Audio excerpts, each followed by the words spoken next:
UFC 274 just finished this past week, and while there weren't a lot of knockouts, the knockouts themselves were pretty damn impressive, with Michael Chandler delivering a spectacular KO against Tony Ferguson, to Charles Oliveira striking Justin Gaethje down and submitting him in the very first round. It's time! First up is Michael Chandler's front face kick that sent Tony Ferguson to the shadow realm. Chandler has a record of 23 wins and 7 losses, while Ferguson has a record of 26 wins and 7 losses. In the first round, Tony rocked Chandler with a left hook, but that didn't seem to affect Chandler that much as his ground and pound was too much for Tony. And then Chandler seemed to do the inevitable.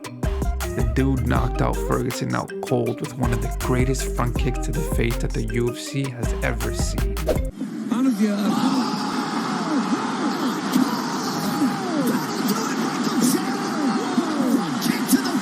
Boogeyman ain't there no more. Belt is not real. Hold on. Hold on, I'm talking, brother. Okay. Next is Charles Oliveira's complete domination against Justin Gaethje. Charles has a record of 33 wins and 8 losses, while Gaethje has a record of 23 wins and 4 losses. Throughout the fight, Oliveira was ahead of Gaethje in terms of striking, technique, and being on the ground. Eventually, Oliveira dropped Gaethje and submitted him with a rear naked choke in the very first round. That's fucking illegal. We got one. We got him.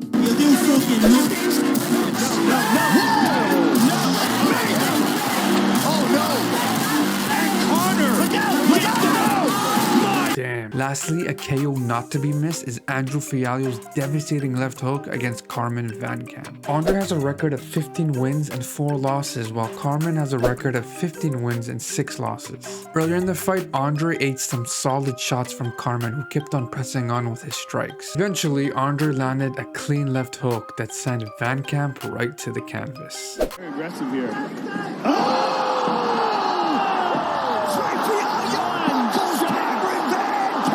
That's it for UFC 274. Stay tuned for next week, where I go through even more knockouts that happened in the card, and we'll cover it all here and go through them in a quick recap.